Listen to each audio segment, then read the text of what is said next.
Pai Celeste, nós agradecemos o Teu nome, porque és digno de ser reverenciado, cultuado, adorado, respeitado. E nesta noite, ó Deus, como igreja do Senhor, nós queremos continuar cantando louvores ao Teu nome, Te adorando em espírito e em verdade, pedindo a Tua bênção para cada um de nós que aqui veio, também os nossos familiares, ó Deus, as crianças que estão em Tua casa, as que não puderam vir, mas que sejamos abençoados, sustentados por Ti, ó Deus, perdoados, restaurados, edificados e conduzidos, ó Deus, neste mundo tenebroso com convicção de fé. Fica, pois, conosco e fale ao nosso coração, porque precisamos ouvir a Tua voz, em nome de Jesus. Amém. Amém. A igreja pode sentar, irmãos, mantém a Bíblia aberta em Atos capítulo 19, e este verso, então, 23, de Atos 19, diz que por esse tempo houve grande alvoroço acerca do caminho.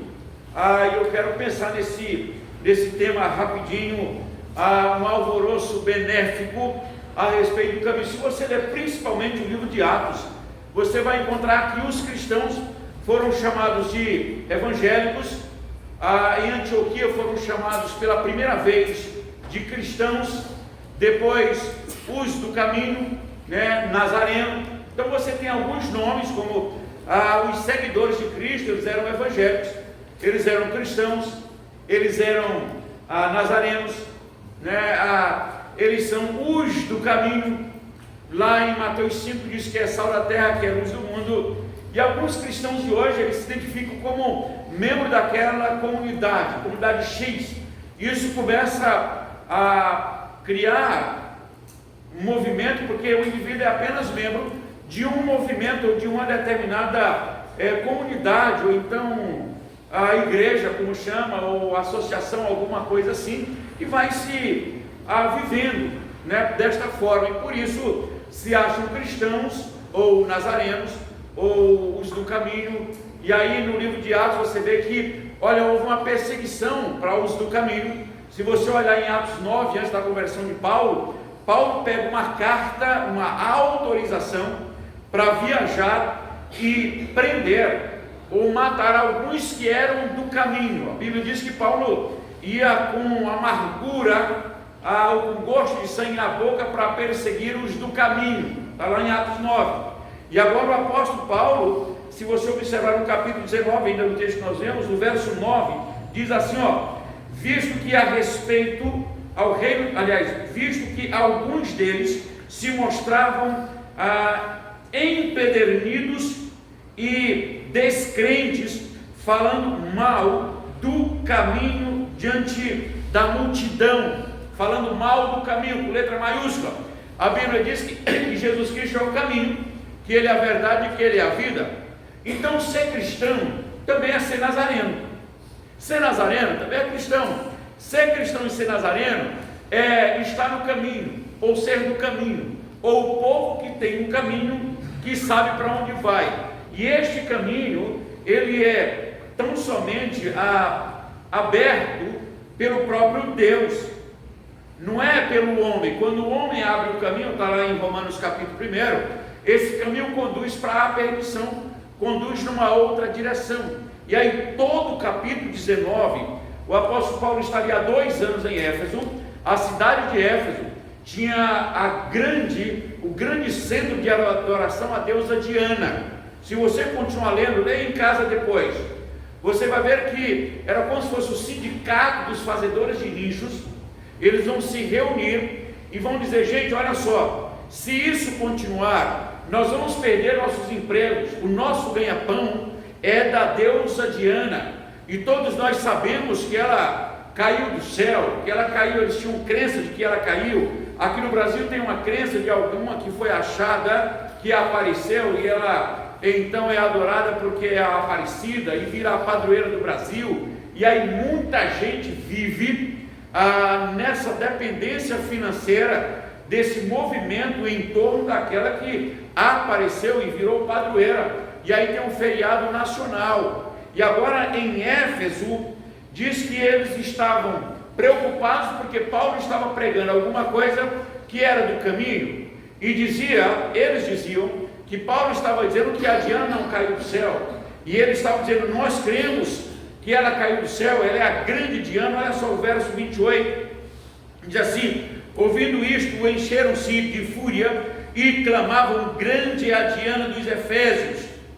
E foi a cidade tomada de confusão, e todos arremeteram para o teatro. E aí ele vai dizer que o que vai acontecer, alguns historiadores dizem que eles jogaram tanta terra para cima que escureceu o sol. Ou seja, houve uma convulsão, um movimento, uma revolta, porque Paulo chega e já está lá há 2 anos pregando um caminho, e de repente eles dizem, olha, nós vamos cair em descrédito, a nossa deusa vai cair em descrédito, e nós vamos ter problema financeiro.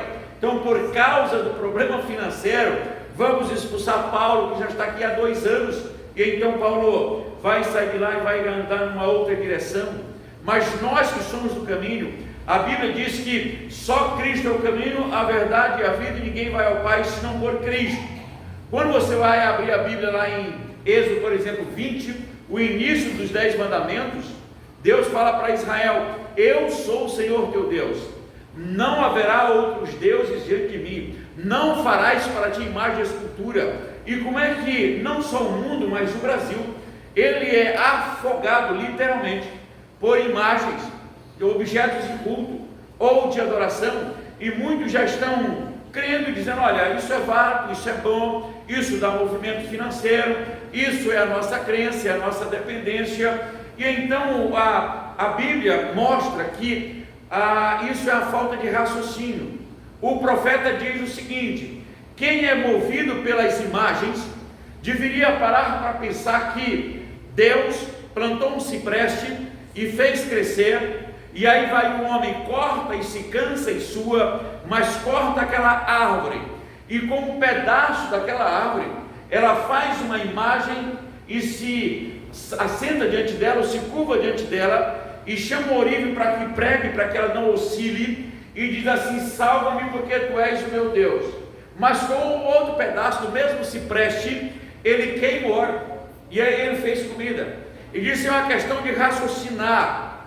É a mesma árvore que Deus fez crescer. Com um pedaço eu faço um Deus, e com outro pedaço eu faço comida. Ele disse: é uma questão de pensar, porque ele se coloca como: eu sou o Deus Criador, que te tirei da terra do Egito, te conduzi em direção à terra prometida. Então não faça imagem nem do que há no céu, nem debaixo da terra. Ele disse: não faça, porque não precisa. Eu sou o que sou, eu sou o Deus invisível, mas eu me manifesto na própria natureza. Quando a Bíblia diz que a natureza revela os atributos de Deus, ele disse: claramente se vê os atributos de Deus na natureza. Então Deus não mora em casa feita por homens, Deus não é adorado por meio de imagens.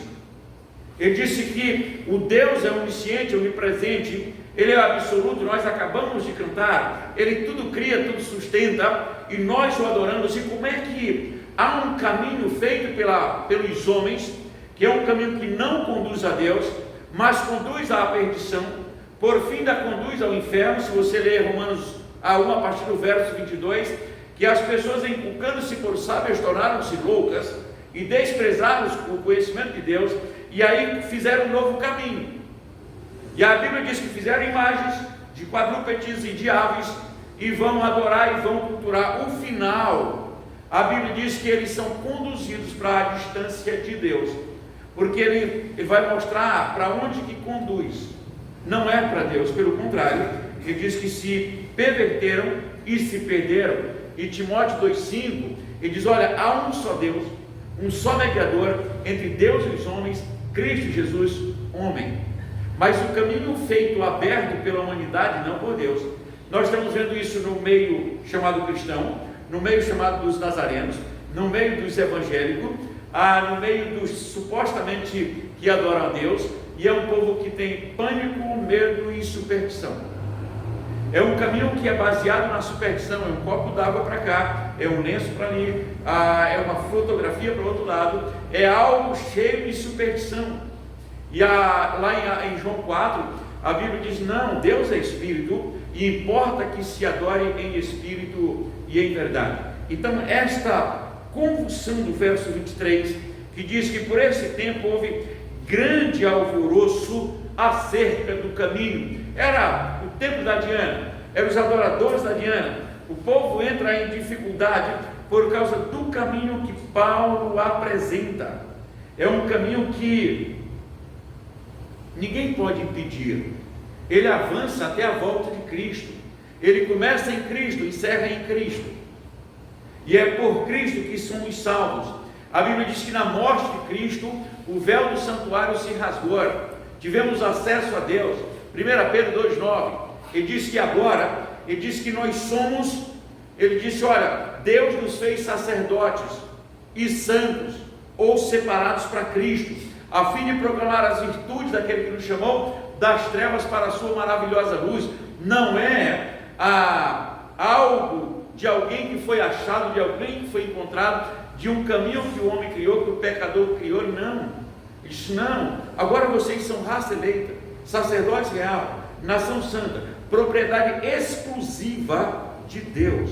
Então, se o homem cria um Deus, ele é maior do que esse Deus. E aí todos os profetas, de Isaías, todos os profetas, ele vai combatendo a idolatria, ao adultério espiritual, o afastamento de Deus, aqueles que abandonaram o Senhor, e ele vai dizendo que eles criam isso, criam aquilo, e vão se afastando de Deus. Então todos os textos, Ezequiel 6, se você for olhar, tem algo interessante. Ele diz: olha, só Deus é Deus. Isaías 46, ele diz: é Deus, ele se manifesta. Jeremias 2, ele diz que só é o amor de Deus. O Salmo 115, ele diz que os deuses criados pelos homens, é até bonito, é até interessante, porque eles têm nariz, mas eles não cheiram, eles têm boca, mas eles não falam, eles têm ouvidos, mas não ouvem as orações, eles têm pés, mas eles não andam, eles têm braços, mas eles não abraçam. Aí diz: Israel, porém, confia no Senhor, Criador do céu e da terra, e tudo faz como lhe apraz. Mas o Salmo 115 vai declarar os deuses com contemporâneos e os deuses que já existiram, porque foram todos deuses criados. E ele disse: olha, tem tudo, aparentemente é um Deus, porque ele tem mão, porque ele tem pé, porque ele tem olhos, porque ele tem ouvidos, porque ele tem boca, mas ele não faz nada, ele não pode fazer nada, nem abençoar, nem amaldiçoar. Ele não tem poder de responder uma oração ou uma súplica. Mas nós vemos os sacrifícios. Agora, dia 12 passado, você vê todo o Brasil movimentado para esse dia, por causa de um adultério espiritual, que é rejeitar Deus e cultuar algo que o ser humano criou, ou supostamente achou. E aí vai sendo tudo enganado, e vão se afastando de Deus, porque é o homem que abre um próprio caminho, que não conduz a Deus, mas conduz a uma outra direção. O Salmo 23, você tem o Deus que supre, o Deus que direciona, e o Deus que ainda te recebe na glória. Quando ele diz que o Senhor é o teu pastor, ele é um Deus visível e vivo, e ele diz que nada te faltará, e ele te conduz para os pastos verdejantes, leva a tua alma para um lugar de descanso, e ainda refrigera a tua alma perturbada e sem rumo, sem direção. Ele diz: não, ele que põe perto da fonte das águas, tem grama verde, tem tudo lá e supre a necessidade. E ele disse: andarei na presença do Senhor. Isso é continuamente, o Senhor que chama, que supre, que é o pastor que dá toda a necessidade, não falta nada, e por fim ainda é recebido na glória. Se esse é esse Deus, é o Deus que se fez homem, é o Deus que habita. Então não é de forma alguma o Deus criado, mas há um caminho aberto que o homem abriu, e que esse caminho não está fechado, pelo contrário, a Bíblia diz que a humanidade trilha por ele. Nós temos um quadro antigo que tem lá os dois caminhos. Você vê que há um caminho que conduz para um lado, outro para outro. Os mais antigos lembram desse quadro, que de vez em quando eu vejo em algumas casas por aí. Esses dois caminhos continuam abertos, mas o mais seguido é o caminho que conduz à perdição, porque o Cristo disse: olha, o caminho para a perdição, ele é largo, muito largo, mas estreito é o caminho que conduz aos céus. E aí as pessoas hoje em dia inverteram isso. Ele disse que o caminho largo é o que conduz para Deus. Por isso, o cristianismo não é mais um caminho único, é um dos caminhos, na mentalidade de alguns, é um dos caminhos, e esse caminho não exige novo nascimento, não exige mudança, não exige santidade, não exige comunhão com Deus, é só ser membro de um determinado grupo, e alguns dizem que está tudo garantido. Você vai à igreja, dizima, canta, orar mais ou menos, mas não precisa mudança, não precisa nascer de novo. Isso é alargar o caminho que o próprio Cristo disse que é estreito, mas eles tiraram os portais, e aí surgem movimentos todos os dias, em nome de Cristo, mas não é cristianismo. Em nome de Deus, mas não é adoradores de Deus, mas é movimento. Porque a Bíblia diz lá em Hebreus o seguinte: santificai-vos hoje, porque amanhã o Senhor fará maravilhas. Mas tem outra coisa: sem a santificação ninguém verá a Deus. E como é que é uma proclamação, e tem muitos que estão nesse caminho, que não precisa de santidade, não precisa de mudança, não precisa nascer de novo? Estão dizendo que esse cristianismo bíblico, ele é ultrapassado. É preciso fazer uma nova leitura, uma reinterpretação disso. E aí a história do século XVI e XVII, da qual nós somos herdeiros da reforma protestante, é uma fé que vem de um Deus único, ou Deus Pai, Filho e Espírito Santo. A Bíblia como regra de fé e prática, que a igreja dos cristãos, quando eu digo dos cristãos, é a igreja universal, é a igreja do caminho, a universal que está em todo o mundo, mas ela não abre, não negocia os seus princípios bíblicos. É o Deus que cria, é o Deus que sustenta esse universo. Então não dá para ficar criando todo dia novos caminhos. Alguns chegam a dizer: pastor, a igreja cristã precisa ser contextualizada. Não, irmãos, a igreja não precisa ser contextualizada. A igreja só precisa se manter firme na Bíblia, que é a única regra de fé e prática. A Bíblia é a carta magna da igreja, não é o que eu penso, não é o que eu sonho, não é o que eu vou profetizar, não é o que eu vou inventar, não é o que eu vou criar. O caminho é Cristo, o caminho foi aberto por Cristo e o caminho só será fechado por Deus quando a Bíblia disser que a porta se fechou. Depois da expressão, vinde, bendisse meu Pai, tomai posse do reino, que está preparado desde antes da fundação do mundo. Ali a porta se fecha. Tem a parábola das virgens, que diz que meia-noite o noivo entrou para as bodas e a porta foi fechada. E algumas que eram honestas ficaram batendo lá de fora, pedindo para que a porta fosse aberta. A parábola não diz que a porta foi reaberta. Também a porta do céu não será reaberta. Não tem como. Por enquanto está aberta. Quando ele diz, eu sou o caminho, eu sou a verdade, eu sou a vida. Então é preciso entrar pela porta estreita. E aí nós caminhamos para a eternidade. Mas chegará um dia quando Cristo vier e pegar os seus, Tessalonicenses 4, de 13 a 17, a porta será fechada. E aí não haverá mais nenhuma chance, nenhuma possibilidade. Mas até lá, se você olhar Mateus 7, as pessoas vão continuar sendo enganadas e se enganando por um caminho que elas criaram, que elas abriram e que elas acham, creem piamente, que é garantia para entrar no céu. É um caminho, como eu já falei, cheio de expressão, cheio de medo. E esse caminho está no meio também do movimento cristão evangélico. Está surgindo todo dia novos pregadores, novas mensagens que vai contrária à Bíblia, mas na verdade é o caminho que foi alargado, que não tem nenhum compromisso com a verdade, muito menos com a Bíblia e não com Deus. Mas o compromisso é tão somente com os pecadores, no sentido de que o culto é feito para agradar os pecadores e não para glorificar a Deus. Isso é um problema, porque eles começam a dizer, eu e a minha verdade, eu e a minha adoração, o importante é ser feliz. E aí o púlpito vira só alguém que está preocupado com te agradar. E lamentavelmente eu digo que eu não quero te agradar. Eu quero te dizer que há um inferno, e se você não mudar, você vai para lá. E a Bíblia diz que você vai sofrer pelos séculos dos séculos, de dia e de noite. É isso que a Bíblia diz. Por outro lado, a Bíblia diz que uma vez que nós entramos nesse caminho de Cristo, porque nós fomos convencidos pelo Espírito Santo do pecado, da justiça e do juízo, nós estamos seguros pelos séculos dos séculos. Leia Apocalipse 21, que diz, olha, novos céus, nova terra, não haverá mais luto, nem pranto, nem dor, porque as primeiras coisas já passaram, e eis que tudo se fez novo. E lá a gente não vai precisar de luz, porque o Cordeiro de Deus é a própria luz. Aí ele diz, quando porém, aí ele cita as pessoas que ficarão do lado de fora. Está lá em Apocalipse 21, do verso 1 até o versículo 8.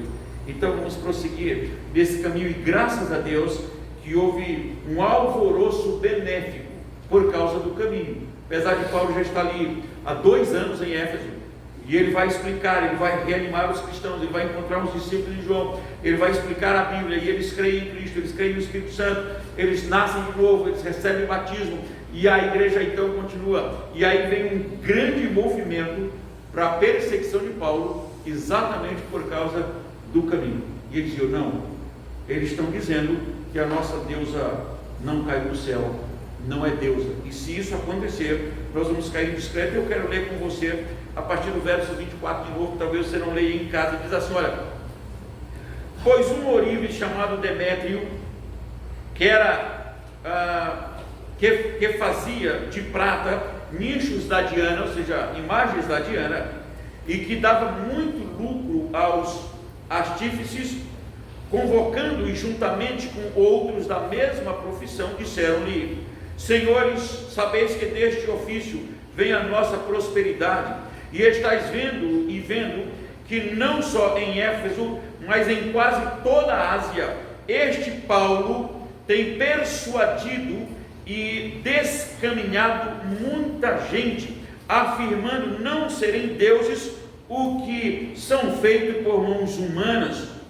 Não somente há o perigo de a nossa profissão cair em descrédito. Qual era a preocupação dele? preocupação do Demétrio não era com salvação, não era com perdão, não era com redenção, não era com justificação. A preocupação dele é: eu vou perder meu ganha-pão. E aí ele vai dizer o seguinte: olha, como também o do próprio templo da grande deusa Diana ser estimado a nada, e ser mesmo destruída a majestade daquela que toda a Ásia e o mundo adoram. Ouvindo isto, eles entram em grande confusão também. Então o Demétrio faz um movimento assim: gente, olha, se Paulo está dizendo que não é deusa essa que a gente criou, que não é deusa essa que nós adoramos, toda a Ásia está adorando, se isso continuar, nós vamos cair em descrédito, nossa profissão vai para o brejo, nós não teremos dinheiro. E aí eles começam a questionar Paulo, ou seja, eu não quero crer, porque é um caminho que o homem criou, não é o caminho de Deus. O caminho de Deus não interessa. Em nossos dias, nós estamos vivendo dias em que a Bíblia no Brasil está sendo proibida, em que a leitura, que é a oração, em alguns colégios, em alguns locais estão sendo proibida, a evangelização com entrega de folheto para fazer proselitismo de uma certa forma vai ser proibido. Vai chegar um tempo em que o que você fala do caminho também vai ser proibido. É uma questão de tempo, mas é preciso ficar firme e inabalável no Senhor, porque é um caminho aberto pelo Senhor, só será fechado pelo Senhor, e a igreja, as portas do inferno jamais prevalecerão contra a igreja. Isso é a maravilhosa graça, a graça de perpetuar, de continuar, de chegar no céu sem nenhum impedimento, apesar das lutas. Vamos continuar firme no Senhor e vamos cantar com o nosso coral sobre essa maravilhosa graça que jamais mudará, e que o homem, mesmo criando caminhos, ele jamais mudará a graça de Deus. Pelo contrário, é a graça que se manifesta em Cristo nosso Senhor.